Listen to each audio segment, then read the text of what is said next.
Bueno, sean bienvenidos a esta clase de fisiopatología donde vamos a revisar la fisiopatología de la enfermedad renal crónica.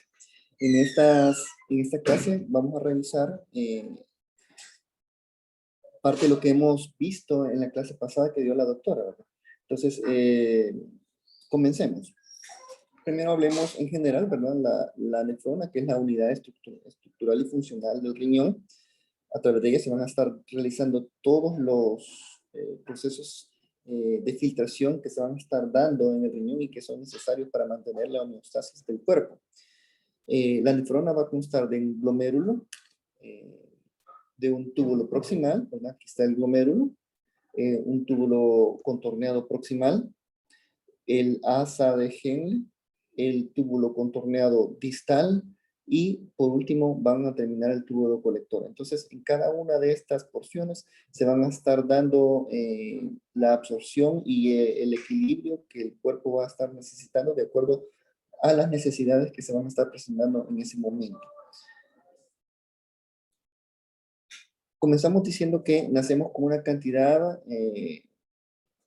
estricta de neuronas, de nefronas, entre 0.75 y 1.25 millones, ¿verdad? No hay más, las cuales al sufrir lesión no se regeneran como en otros órganos, ¿verdad? Como en el caso de los hepatocitos, como en el caso de otras células musculares que se pueden regenerar. En este caso se pierden las nefronas, se pierden esa parte de la función de los riñones y va en decremento la función que van a estar proporcionando. La hipótesis de la nefrona intacta afirma que cada nefrona funciona como una unidad independiente, por lo que la suma de todas las funciones de las nefronas restantes determina la filtración glomerular. Esto quiere decir, ¿verdad?, que cada vez que una nefrona se va perdiendo, va a estar, como es independiente una de otra, se van a estar alterando la filtración glomerular.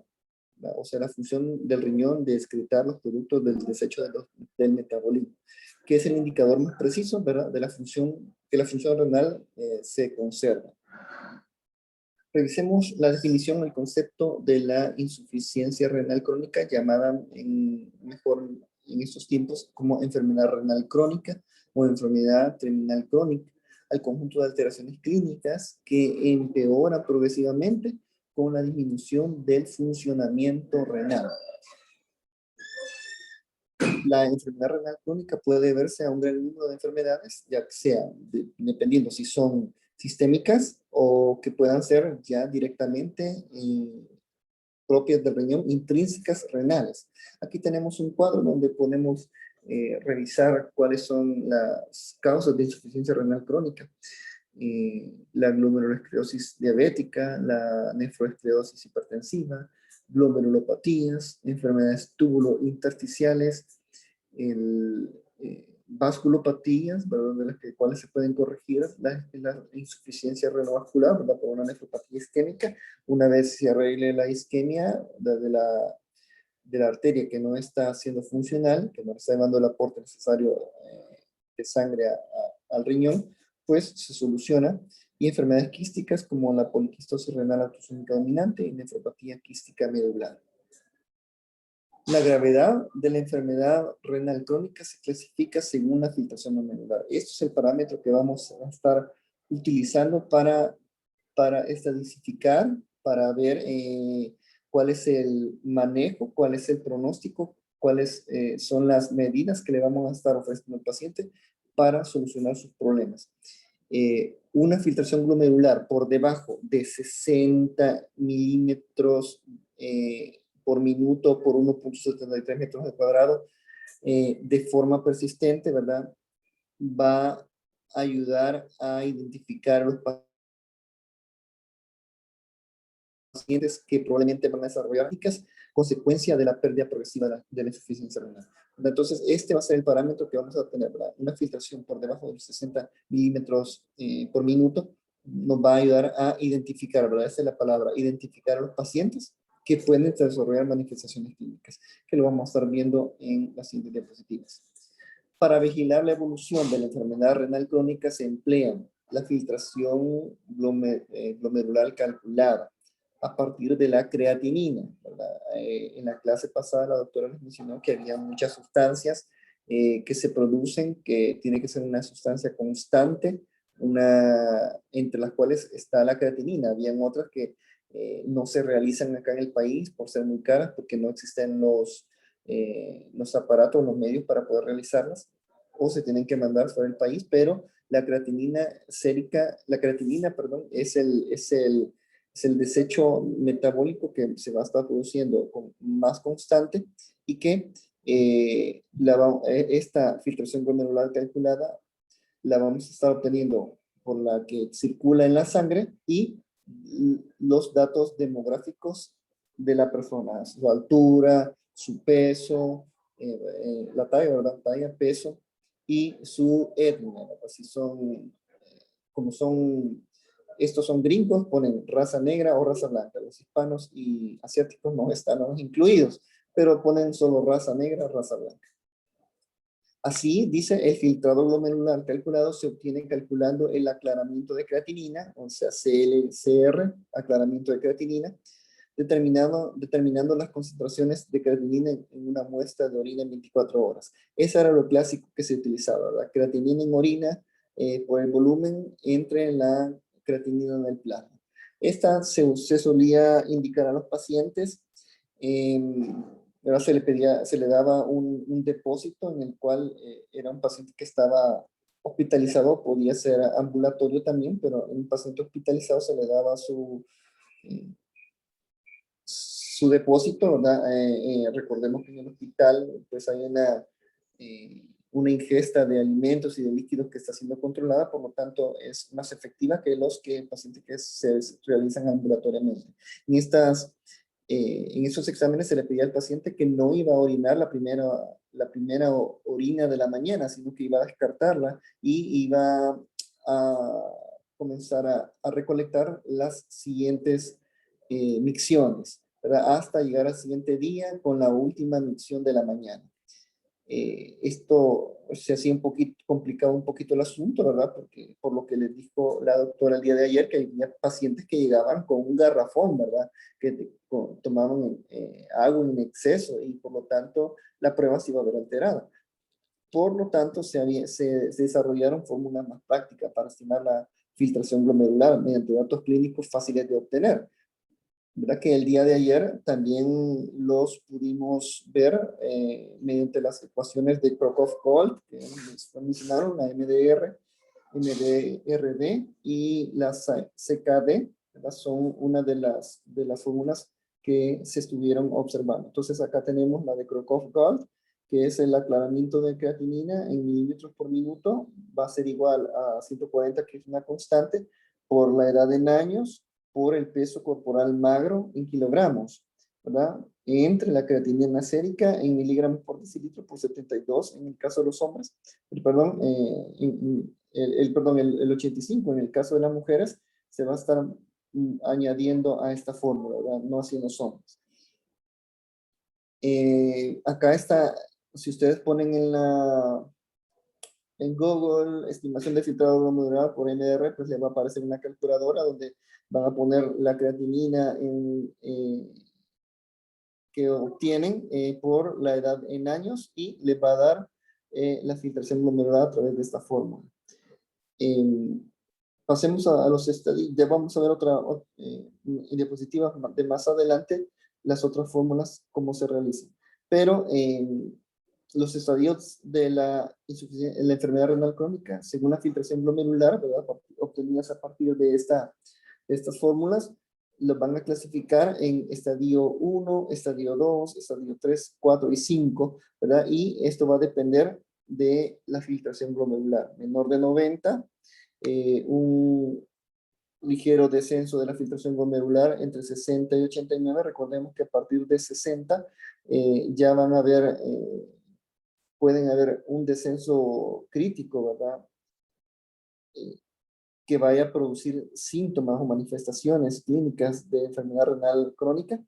Los descensos moderados entre 30 y 59, descenso intenso entre 15 y 29, y menor de 15 que ya es indicación de diálisis. Cuando ustedes cuando revisen la bibliografía que se encuentra en la medicina interna de así, la de Harrison, van a poder leer que, por ejemplo, en los estadios 1 y 2 no van a haber síntomas o manifestaciones de la uremia, que vamos a revisar qué era la uremia, y lo más importante va a ser el control de la presión arterial entre 140 de sistólica y 90 de diastólica. Esa va a ser la meta en el caso de los estadios 1 y 2. En los estadios 3 y 4 pues ya van a haber síntomas. Por ejemplo, en el estadio 4 ya es un momento en el que se le va a estar ofreciendo al paciente las diferentes opciones que va a tener que recurrir para evitar la muerte, ¿verdad? Porque si no se hace algo, ya entraría el paciente en una acumulación de tóxicos incompatibles con la vida. Entonces, acá cuando se encuentra en 15 y 29, ya se comienza a hablar de eso con el paciente, se toman las decisiones, qué es candidato, si es a una diálisis peritoneal, si es a una hemodiálisis, o en otros países donde es más accesible el trasplante renal para poder mantener la vida. Por eso es importante la estadificación para poder tomar las medidas y ver cuáles son las acciones que se van a tomar. Algo bien importante es la cuantificación de la albuminuria, ¿verdad? Útil para para valorar la lesión de las nefronas. La albuminuria en 24 horas ideal, pero por las dificultades de la recolección, pues ya no se utiliza tampoco la recolección de albúmina creatinina en orina, más práctica, la relación, perdón, albúmina creatinina en orina, más práctica, más precisa, ¿verdad? Se dice que mayor o igual a 17 miligramos de albúmina por gramo de creatinina en los varones adultos y mayor o igual a 25 miligramos de albúmina por gramo de creatinina en mujeres adultas suele denotar daño renal crónico, ¿verdad? Entonces acá hay un cuadro donde tenemos la combinación del cuadro anterior que habíamos visto, donde estaban los rangos en los que se iban a ver la filtración glomerular, ¿verdad? En este se desglosa en G1, G2, hay un G3, G3A y G3B, donde lo ponen en disminución leve moderada, en disminución moderada grave, ¿verdad? Pero aquí lo relaciona con la descripción de intervalos de las categorías de albuminuria persistente, ¿verdad? Donde lo rojo va a indicar, ¿verdad? Acá dice, ¿verdad? El color, la graduación del color de verde a rojo corresponde al aumento del riesgo y la progresión de la enfermedad renal crónica, ¿verdad? Una vez se van aumentando, tanto vamos llegando a una disminución leve en la filtración glomerular, pero vemos que ya está alta en la albuminuria, pues ya entramos en un riesgo, ¿verdad? De progresión. En cuanto a la epidemiología, ¿verdad? Como son datos gringos, norteamericanos, quizás lo más importante de revisar acá es que miren la edad, ¿verdad? Mayores de 20 años, edad realmente jóvenes, en las que se van a estar también presentando este tipo de pacientes, ¿verdad? Incluso tengo conocidos donde el hijo desde muy niño está yendo a tratamientos en el Hospital Rosales, cada semana van a su hemodiálisis, lo acompaña este señor, este amigo, y no son pacientes también tan adultos, ¿verdad? Pero el grupo más numeroso de pacientes con IRC, ¿verdad? O enfermedad renal crónica, tiene una tasa de filtración glomerular calculada menor de 60 ml por minuto entre 1.70 metros al cuadrado, es decir, estadios 3 al 5. Presentan mayor riesgo de que su filtración glomerular disminuya por debajo de un umbral que precipite la insuficiencia renal progresiva. Hay sus complicaciones como si hay presencia de hipertensión, si hay anemia, si hay hiperfosfatemia, si hay acidosis, esto va a hacer que se precipite y por lo tanto hay que tomar las medidas, el tratamiento indicado de acuerdo a lo que a los que vamos a estar valorando en cada paciente. Eran los factores de riesgo, habíamos dicho que adultos mayores, ¿verdad? Pero también se puede dar en jóvenes. Las razas afroamericanas, asiáticos, americanos e hispanos también van a estar incluidos. La diabetes mellitus es importante y la hipertensión arterial van a estar siendo factores de riesgo que van a incrementar o que van a precipitar más la enfermedad renal crónica o que se dé la enfermedad renal crónica. Otros factores epidemiológicos asociados a un mayor riesgo de IRC progresiva son la enfermedad cardiovascular, el tabaquismo y las hiperlipidemias. En este cuadro, pues vemos las funciones que nos va a estar, que va a estar ejerciendo el riñón. Entre las funciones que tenemos es el mantenimiento y concentración y el contenido corporal de electrolitos, ¿verdad? Vamos, entre los electrolitos extracelulares, intracelulares, ¿verdad? El sodio, el potasio, fósforo, calcio, estos van a estar en concentraciones que el riñón mantiene equilibrados y que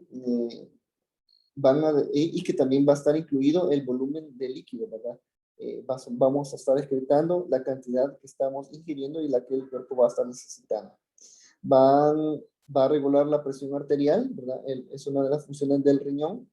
Es un mediador endocrino para, por ejemplo, va a ser importante en el desarrollo de la anemia, ya que las células intersticiales del riñón van a estar produciendo la EPO o llamada eritropoyetina, que esta lo que va a hacer es la estimulación la estimulación de la médula ósea para que produzca glóbulos rojos, ¿verdad? Pero al ser dañadas las células renales, pues ya no va a haber producción de esta EPO, de esta hormona. La hipertensión, ¿verdad? Va a activar el sistema renina-angiotensina-aldosterona. En la enfermedad ósea va a provocar el hiperparatiroidismo secundario, se va a ver a partir de esto, ¿verdad? Debido a que van a haber un recambio, va a haber una desmineralización. También va a haber una baja activación de la vitamina D, cuya función, ¿verdad?, es a nivel de intestino, va a disminuir la absorción de calcio y de fósforo a nivel intestinal, una semivida prolongada de hormonas peptídicas, como por ejemplo la insulina, en los casos de los pacientes que utilizan insulina, ¿verdad? Van a tender a hacer hipoglicemias, ya que va a prolongar que esta hormona circule más tiempo del debido en la sangre y por lo tanto nos va a estar reduciendo en demasiado la glucosa en sangre y nos puede provocar una hipoglicemia. Y también va a participar en la extracción de productos de desecho. Quizás esto no es lo más medular, pero esto es lo que nos va a estar provocando la sintomatología, la anorexia, náuseas, depósitos de oxalato y fosfatos, tejidos blandos, disfunciones neurológicas, pérdida de proteínas nucleares. Entonces, la expresión de los desechos va a ser importante. Hay una hipótesis bien interesante que es la de la contrapartida, y esto funciona llamada de Trade-off. El cuerpo realmente funciona así, ¿verdad? Hace referencia, dice, a la activación de respuestas fisiopatológicas que producen consecuencias adversas, ¿verdad? El cuerpo trata de arreglar algo, pero en eso que lo trata de arreglar, produce una lesión, ¿verdad? No es, sí, más que todo si es permanente. Recordemos que es una enfermedad renal crónica y que esto va a persistir. No es que vaya a estar tratando de compensar algo y después se va a quitar. Si fuese así, pues el mecanismo funciona, pero en el caso de la enfermedad renal crónica, esta respuesta a tratar de compensar el fallo que va a tener el riñón se va a dar a largo plazo, y esta solución que le propone el cuerpo a esta enfermedad le va a provocar un daño. Revisemos cómo está esto. En respuesta a la enfermedad renal crónica, la pérdida de nefronas reduce inicialmente la excreción de sal, ocasionando retención de sodio, la cual desencadena adaptaciones que aumentan la excreción de sodio a través del aumento de la presión arterial y de la suspensión de la reabsorción del sodio filtrado. Entonces, ¿qué quiere decir? Que como el riñón ya es incapaz por la difusión de las nefronas, de deshacerse del cloruro de sodio, ¿verdad? Hay una retención de sodio. ¿Qué es lo que puede hacer el cuerpo para excretar el sodio que se está reteniendo? Aumentar la presión, aumenta la presión arterial. pero la presión arterial no va a ser por un momento, sino que va a ser de una manera indefinida. La presión se va a aumentar de maneras exorbitantes, lo cual va a estar ayudando a la expresión de sodio, pero nos va a estar dando problemas a nivel, por ejemplo, de corazón. ¿Verdad? Si tenemos un paciente cardiópata, las enfermedades cardiovasculares son la principal causa de morbilidad y mortalidad en pacientes con enfermedad renal crónica, ¿verdad? Debido a que, por ejemplo, si no controlamos la hipertensión arterial, nos va a comenzar a generar ya sea problemas de hipertrofia ventricular, insuficiencias cardíacas congestivas. Entonces, lo que va a provocar es ya un daño más extra al paciente de lo que tenía, o ya padece también del corazón.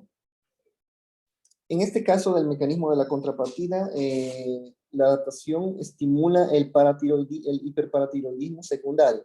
¿Cómo se explica esta gráfica? El paciente tiene una filtración glomerular que va cayendo, que va disminuyendo, y lo cual va a hacer que haya una hiperfosfatemia. La hiperfosfatemia va a estar en aumento, va a ir aumentando. El fósforo se va a estar uniendo al calcio sérico iónico, o sea, al calcio sérico libre, lo cual va a provocar un fosfato de calcio. Esto va a provocar una disminución del calcio en sangre.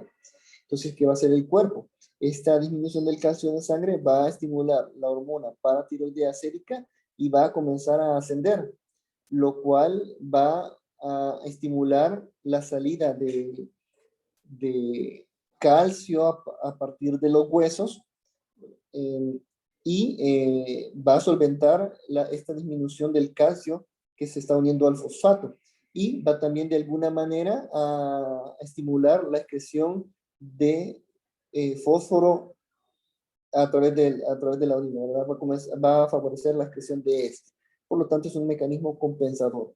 Pero lo que nos va a ocurrir es que el mecanismo de la contrapartida es que va a producir una osteodistrofia inducida por hormona paratiroidea. ¿Qué significa esto? Que va a haber una desmineralización, lo cual va a provocar que se produzcan fracturas con mucha más facilidad en el paciente.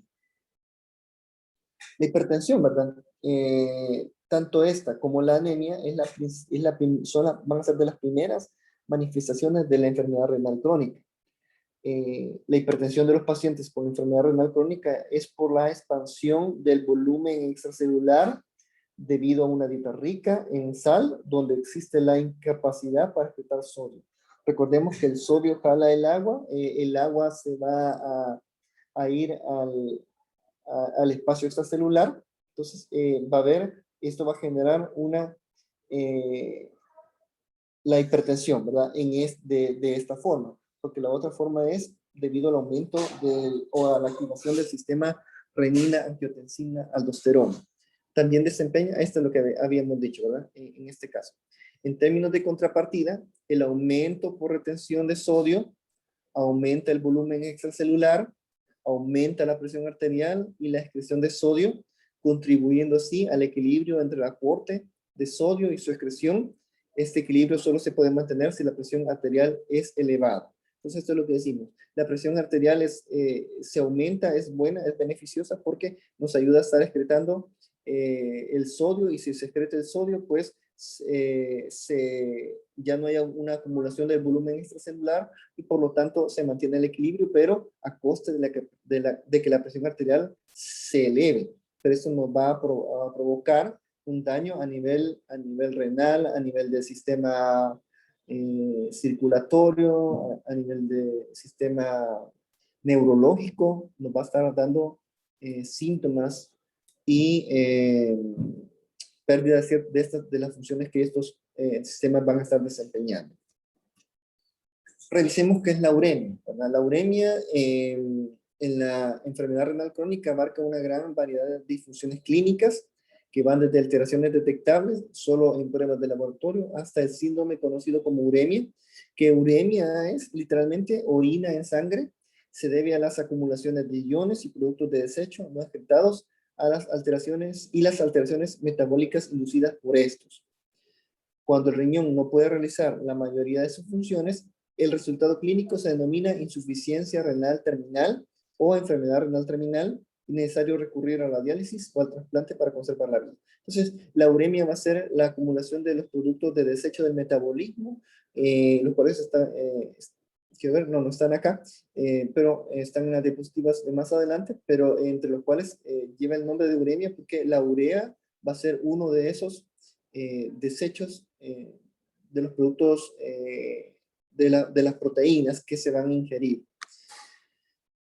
Por ejemplo, aquí está en el cuadro, ¿verdad? En la insuficiencia renal se va a estar dando ya en el estadio 5 una filtración glomerular menor de 15, amerita la diálisis. Veamos la fisiopatología, ¿verdad? De los mecanismos que provocan lesión. Mecanismos desencadenantes específicos de la causa, pueden ser de la causa principal como la diabetes mellitus o la hipertensión arterial. Mecanismos progresivos que incluyen una hiperfiltración glomerular y la hipertrofia de las nefronas viables. ¿Qué es lo que va a pasar acá en la enfermedad renal crónica? Habíamos dicho que en los estadios 1 y 2 no iban a haber manifestaciones porque el riñón iba a ser todavía capaz de mantener la homeostasis y la en cuanto a la excreción y el mantenimiento del equilibrio de los líquidos y los electrolitos en el cuerpo. Pero esto va a ser a coste de una hiperfiltración. Las nefronas que han sobrevivido, las que están funcionando, van a tener que filtrar el doble para poder mantener este estado de equilibrio. En ciertas literaturas se les llamaba una etapa de la luna de miel, donde pareciera que todo está bien, pero es a coste de que todo está funcionando. Una vez la luna de miel se acaba y las nefronas ya no hay más pérdida de nefronas, esta hiperfiltración termina decayendo y ya comienzan las manifestaciones a partir del estadio 3. Aquí está, ¿verdad? La hiperfiltración glomerular y la hipertrofia de las nefronas que todavía están viables, que todavía están vivas. La respuesta a la disminución de las nefronas es mediada por hormonas, ¿verdad? Hay hormonas que van a estar actuando para que esta hiperfiltración y esta hipertrofia se vayan a estar dando. Citocinas, factores de crecimiento en la hipertrofia y la hiperfiltración a corto plazo, el sistema renina-angiotensina-aldosterona, se transforman en mecanismos de inadaptación, el aumento del flujo y la presión, ¿verdad? Y por estimulación de factores de crecimiento beta. Luego va a aparecer, ya cuando estos mecanismos han colapsado, va a aparecer una esclerosis y con desaparición de las nefronas. Acá tenemos, ¿verdad? Una vista donde hay nefronas sobrevivientes, ¿verdad? Hay el endotelio normal, ¿verdad? Que va a estar hiperfiltrando. Las membranas basales, la arteriola aferente, la arteriola deferente, los podocitos que son los que van a dar el soporte al endotelio, ¿verdad? Al sistema glomerular. Cuando esta hiperfiltración, cuando estos mecanismos ya han colapsado, se produce una esclerosis, ¿verdad? Una esclerosis y el endotelio se va a dañar, por lo tanto la filtración glomerular ya va a caer a menos de 15. La pérdida de nefronas en la enfermedad renal crónica se acompaña de una disminución progresiva de la función renal que resulta en alteraciones en el equilibrio electrolítico y ácido base, acumulación de solutos orgánicos, alteración en la producción y metabolismo de las hormonas vitamina D y la EPO. Ya que habíamos dicho la función de la vitamina D que disminuye la absorción de calcio y de fósforo a nivel intestinal, y la EPO que nos va a estar, una EPO baja, no nos va a estar estimulando la médula ósea para que se produzcan los eritrocitos. Para estadificar la enfermedad renal crónica es necesario cuantificar la filtración glomerular. Habíamos hablado de las fórmulas, entre las cuales estaba la de Crocroft-Gold, que la habíamos descrito con anterioridad y que también en la clase de ayer se revisó. Ahora tenemos aquí el clásico caso que siempre utilizamos, ¿verdad? Para calcular la tasa de filtración glomerular. Como les dijo la doctora, tenemos que aprender a colocar los datos y a saber qué datos son los que vamos a utilizar, ya que podemos hacerlo fácilmente. Si ya nos llega el paciente con los datos del laboratorio, abrimos Google, buscamos la calculadora, le metemos los datos y obtenemos el dato que necesitamos para estadísticarla y referir al paciente. Pero puede ser que estemos en un lugar donde no tengamos internet y vamos a tener que realizar esta ecuación para poder escribir lo necesario en la carta de referencia. Por ejemplo, vemos la talla del paciente, 1.66 metros, es del sexo masculino, tiene un peso de 80 kilogramos, tiene una edad de 48 años, tiene una creatinina sérica de 1.4 miligramos, ¿verdad? Los valores normales van a andar entre 0.5 y 1.1 miligramos por decilitro, lo cual va a variar de acuerdo a pero va a variar en mínimo en de acuerdo a laboratorio. Para calcular la filtración glomerular, por medio de la depuración de creatinina, sustituimos las fórmulas, ¿verdad? 140, que es la constante, menos la edad, 48 años. Peso en kilogramos, dice, pero tiene que ser el peso ideal, ¿verdad? Porque si le ponemos los 80 kilogramos, estamos poniéndole el peso, por ejemplo, si el paciente tiene edemas, si tiene acumulación de líquidos, si el paciente tiene obesidad, entonces vamos a estar no poniendo el peso magro, no el peso que tiene realmente el paciente, sino que de los líquidos que ha acumulado o del tejido adiposo que él tenga presente. Por lo tanto, vamos a tener que utilizar la fórmula para el peso ideal, cuya fórmula es la talla al cuadrado, ¿verdad? Mide 1.6, entonces 1.6 por 1.6 nos va a dar igual a 2.56. Se multiplica por la constante 23 y nos va a dar un peso magro de este paciente de acuerdo a su altura, 58.88 kilogramos.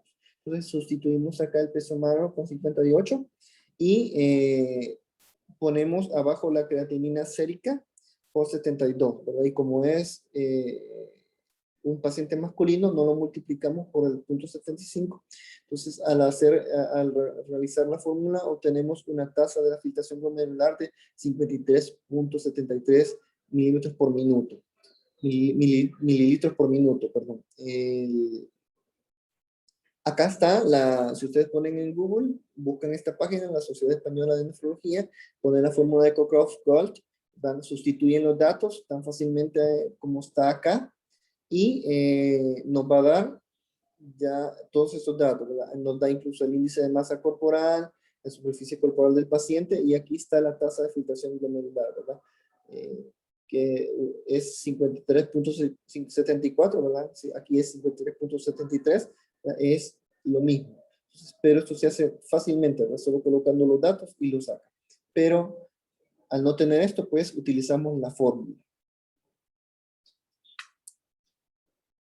En este paciente entonces tenía 53, nos cae en un estadio G3A que va desde 45 a los 59, que es un descenso leve a moderado. Acá dice que hay el aumento de la albuminuria es un aumento grave, que lo pueden revisar en la tabla que habíamos visto. Y acá la prevención y tratamiento de las complicaciones es lo que se va a estar tratando de realizar en el paciente. Es el abordaje que se van a tener en el paciente de acuerdo al estadio en que se está cayendo. Veamos en cuanto a la fisiopatología y la bioquímica de la uremia. Las concentraciones de urea y creatinina en el suero se utilizan para evaluar la capacidad excretora renal, pero la acumulación intrínseca de las dos moléculas mencionadas no es el punto de partida de muchos síntomas y signos que caracterizan al síndrome urémico en la insuficiencia renal avanzada. Aquí tenemos pacientes que los cuales están haciendo una hemodiálisis, como lo explicó también ayer la doctora. Una hemodiálisis es lo mismo que realiza el riñón a través de un filtro donde la sangre sale y regresa ya filtrada, libre de todos los desechos del metabolismo. Las toxinas que se acumulan en el síndrome urémico están compuestos hidrosolubles, hidrófobos, unidos a proteínas con cargas eléctricas o sin ellas, compuestos de guanidina, uratos e uratos, productos del metabolismo de los ácidos nucleicos, poliaminas, mioinositol, fenoles, benzoatos e indoles, compuestos con una masa molecular entre 500 y 1500 Dalton. Las moléculas medias, como los péptidos, ya habíamos mencionado estos, el síndrome urémico y las manifestaciones clínicas que surgen en la disfunción renal avanzada o la enfermedad renal avanzada, abarcan algo más de la insuficiencia de la escritora del riñón. También hay deficiencias diversas funciones metabólicas y endocrinas que normalmente realizan estos órganos. En eso resultan en, por ejemplo, la anemia. Ya habíamos visto en qué iba, por qué se daba la anemia. Va a haber una desnutrición porque va a haber anorexia. El paciente no va a comer. Metabolismo anormal de los carbohidratos, grasas y proteínas, de acuerdo a la absorción que estos van a tener también, recuerden, a nivel intestinal.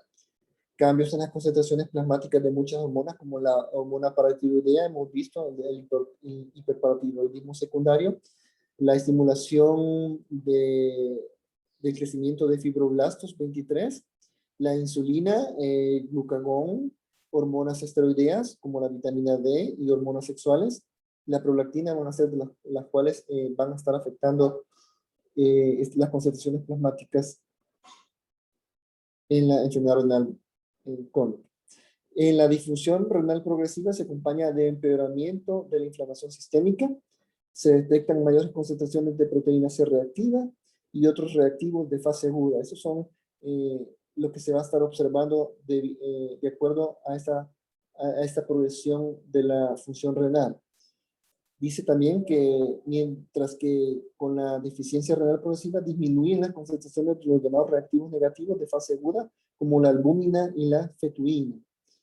Datos que se han recolectado y que se han visto que va a estar pasando a nivel sistémico. Resumiendo, dice, los aspectos fisiopatológicos del síndrome urémico se pueden dividir en manifestaciones en tres esferas.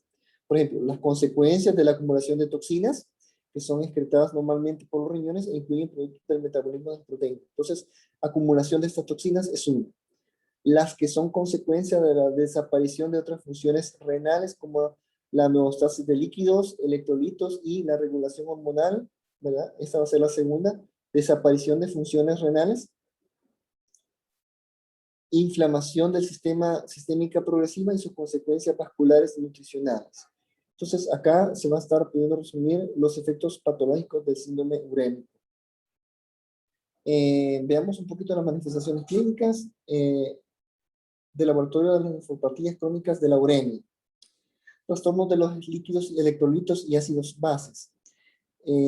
La función renal normal garantiza que la reabsorción tubular del sodio y el agua filtrados esté compensada.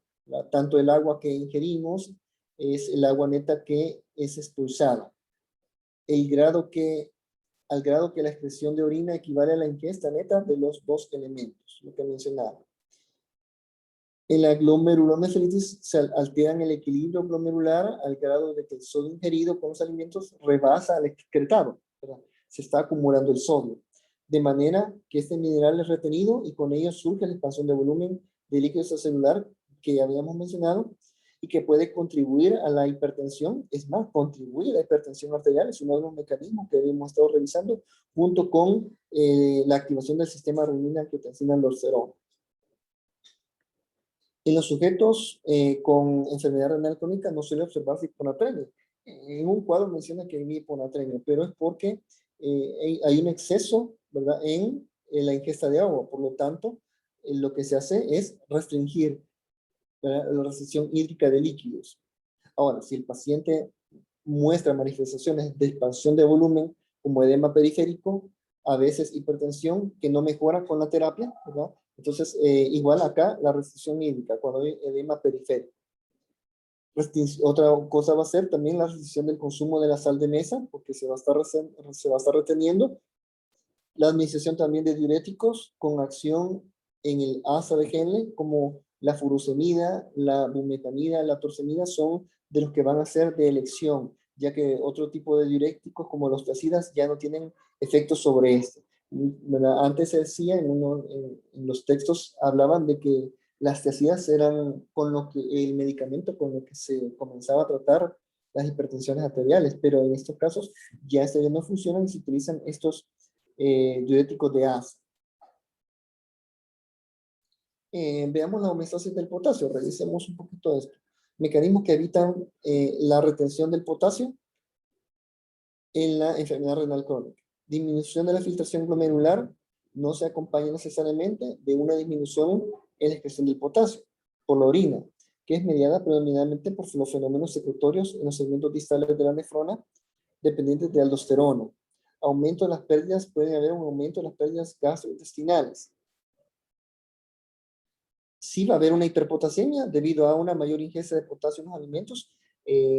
Si ustedes cuando lean la bibliografía, se van a ver que parte del tratamiento es la interconsulta con un dietista o con un nutricionista para que haga un abordaje sobre la cantidad y los tipos de alimentos que tienen que estar consumiendo estos pacientes. Mayor catabolismo de las proteínas, puede ser que haya una hemólisis debido a hemorragias también, transfusión de eritrocitos almacenados, ya que esto va a aumentar la cantidad de potasio, acidosis metabólica, debido a que va a provocar daño a nivel muscular también, ¿verdad?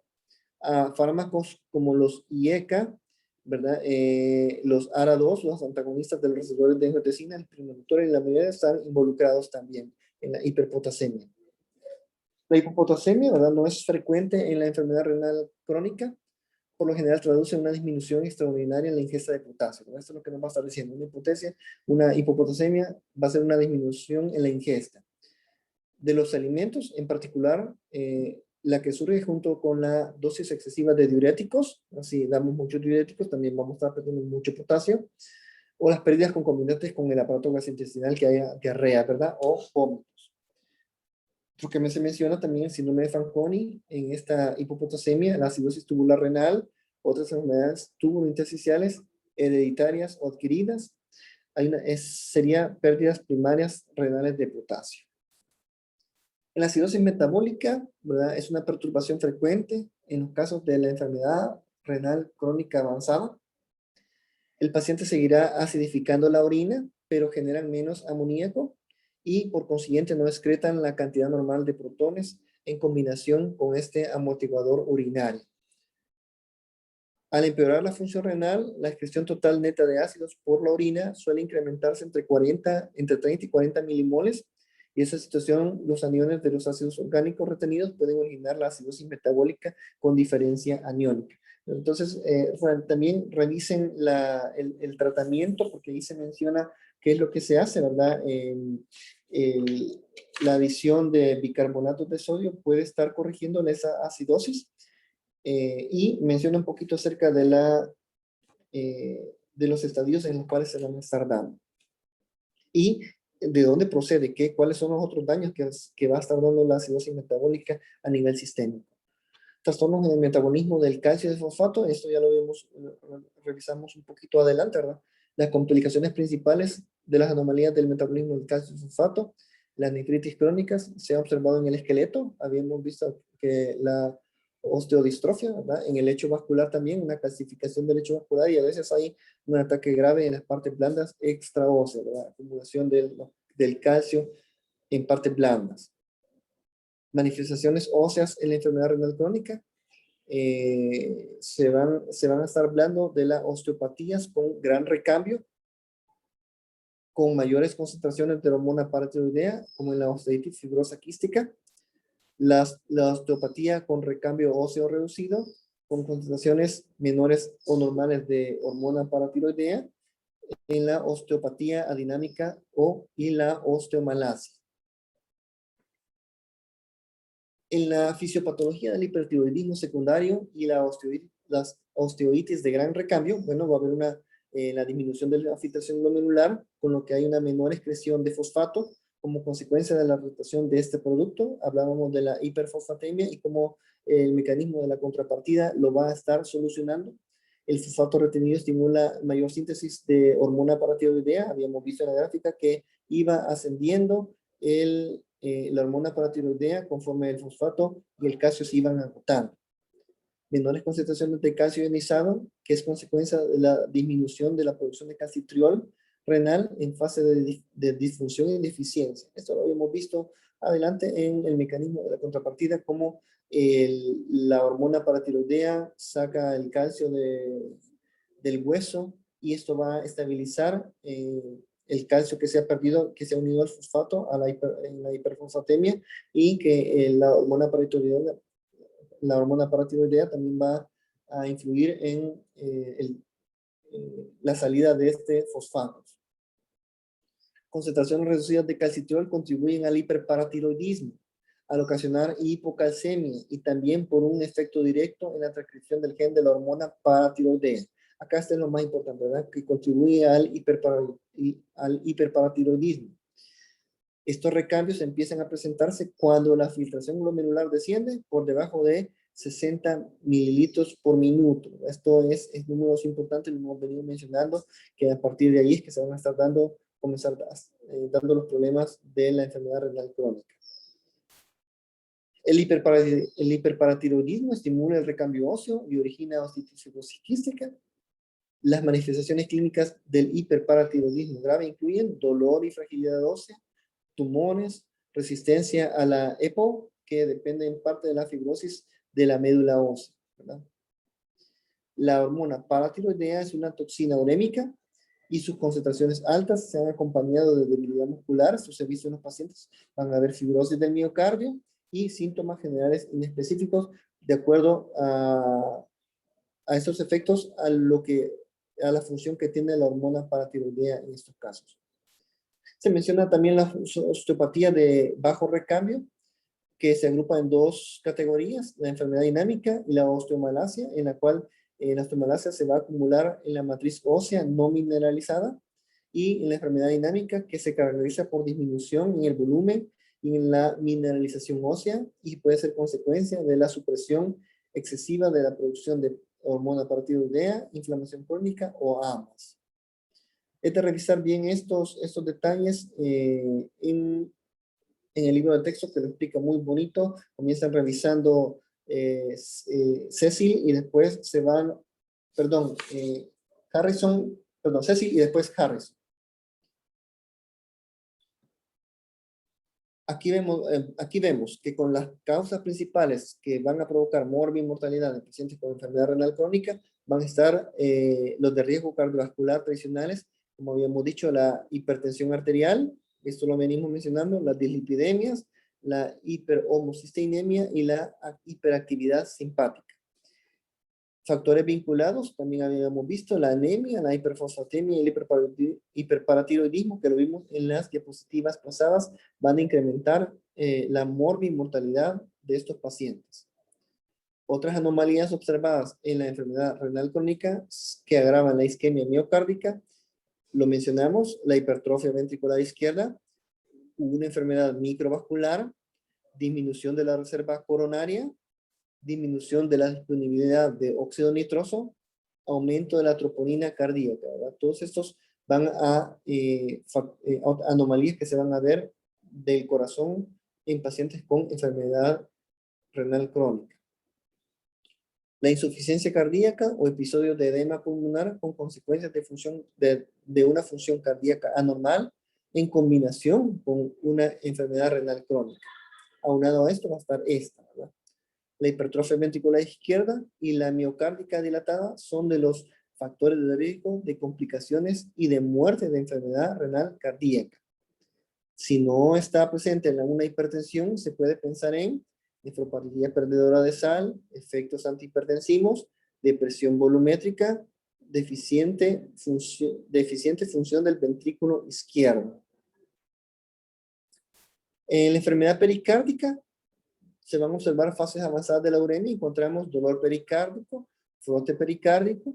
En el electrocardiograma vamos a ver depresión del intervalo PR y elevación difusa del segmento ST, derrame pericárdico o taponamiento pericárdico, la acumulación de líquido en las capas que envuelven al corazón. Características de la anemia en la enfermedad renal crónica.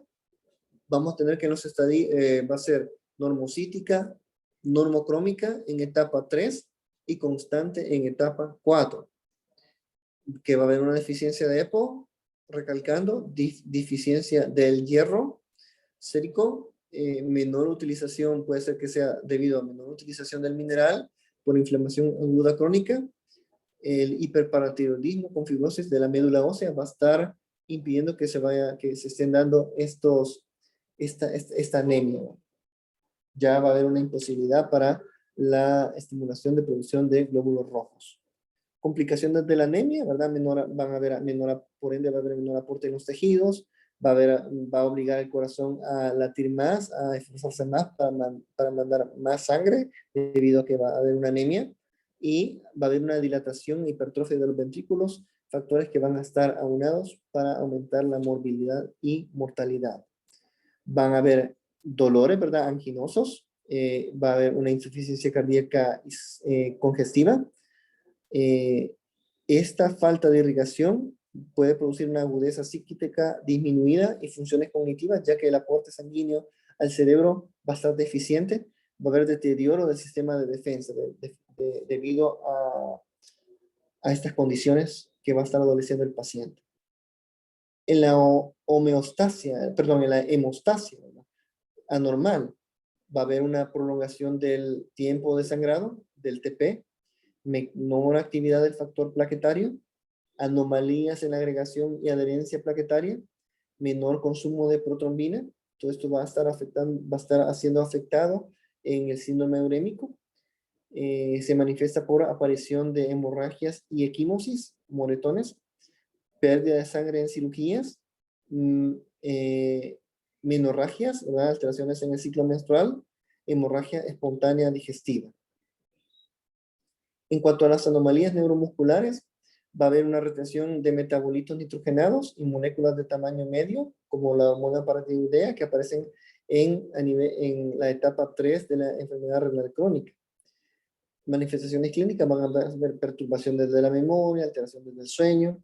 Manifestaciones avanzadas puede ser que haya una irritabilidad neuromuscular, calambres, fasciculaciones, el hipo, asterixis que se ven en la mano, mioclonos, convulsiones y llegar al estado de coma. La neuropatía periférica, ¿verdad?, en la etapa 4, compromiso de la parte sensitiva más que de la motora, afección de extremidades pélvicas más que las escapulares, ¿verdad? Y afección de las partes distales de los miembros más que de las proximales. Entre las anomalías gastrointestinales, ¿verdad?, el hedor urémico, olor a orina en el aliento por degradación del amoníaco en la saliva, con sensación de disgeusia, ¿verdad? Complicaciones que se van a poder estar viendo: gastritis, enfermedad péptica, úlceras de la mucosa, anorexia, náuseas, vómitos, estreñimientos, son parte de la constelación de síntomas que vamos a estar viendo en lo gastrointestinal. Anomalías en el sistema endocrino y metabólicas, habíamos revisado también, ¿verdad? El metabolismo de la glucosa, disminución lenta después de una ingesta de una carga de carbohidratos, como por ejemplo, si recuerdan el test de O'Sullivan, donde damos una carga de glucosa al paciente, esperamos 2 horas, le hacemos un examen a la primera hora y a la segunda hora para ver qué tanto ha descendido esta carga de glucosa en sangre después de 2 horas, ¿verdad? En un paciente normal, a las 2 horas ya tenemos los niveles de glicemia normales. Entonces, algo así se hace en esta prueba, ¿verdad? No es prueba, sino que se ha observado que hay una disminución lenta de la glucosa. La glicemia en ayunas puede ser normal o con un leve incremento. Por incremento leve a moderado de la insulina. Recordemos que la insulina, esta hormona, iba a estar incrementada su vida media. Por lo que tanto los medicamentos que le vamos a estar dando al paciente, los fármacos van a tener que ajustarse la dosis de acuerdo a la filtración glomerular, ya que podemos provocar una toxicidad una sobredosificación, ya que no van a poder estar siendo excretados por el riñón muchos de estos fármacos. En mujeres con enfermedad renal crónica va a haber una disminución en las concentraciones de estrógeno, anomalías menstruales como la que revisamos, incapacidad de llevar a embarazos a término, con una filtración glomerular de 40 mililitros por minuto, hay elevado índice de aborto espontáneo de acuerdo a la clasificación de los abortos, ¿verdad? La gestación puede acelerar la nefropatía, increíble, pero sí puede haber pacientes que tengan un embarazo y que puedan estar adoleciendo de nefropatía también. En los varones, ¿verdad? A nivel endocrino, la testosterona, una concentración, pueden haber disfunciones sexuales, una disminución en la cantidad de espermatozoides, maduración sexual en los pacientes adolescentes, puede haber un retraso que estén en la enfermedad ya renal crónica. Y las anomalías de la piel, el prurito es frecuente. En etapas avanzadas hay mayor pigmentación cutánea debido a la retención de urocromos y puede establecerse una dermatopatía fibrótica nefrógena, que es una induración subcutánea progresiva en brazos y piernas. Bien, recomendándoles siempre leer, vayan a revisar esta literatura. Recuerden que aquí se ha colocado a grosso modo lo que implica esta enfermedad renal crónica, ¿verdad? Una enfermedad muy importante que lo vamos a ver en los hospitales, que podemos descubrirla en los pacientes que lleguen a la consulta, que ustedes van a estar atendiendo y que con lo que hemos realizado, con las fórmulas, con los exámenes, con los hallazgos clínicos, vamos a poder determinar los estadiajes y poderlo referir en el caso de que ya necesiten de un subespecialista para este manejo. Bien, aquí nos quedamos. Estudien muchísimo, lean las bibliografías que se les han indicado y les deseo muchos éxitos. Pasen un feliz día.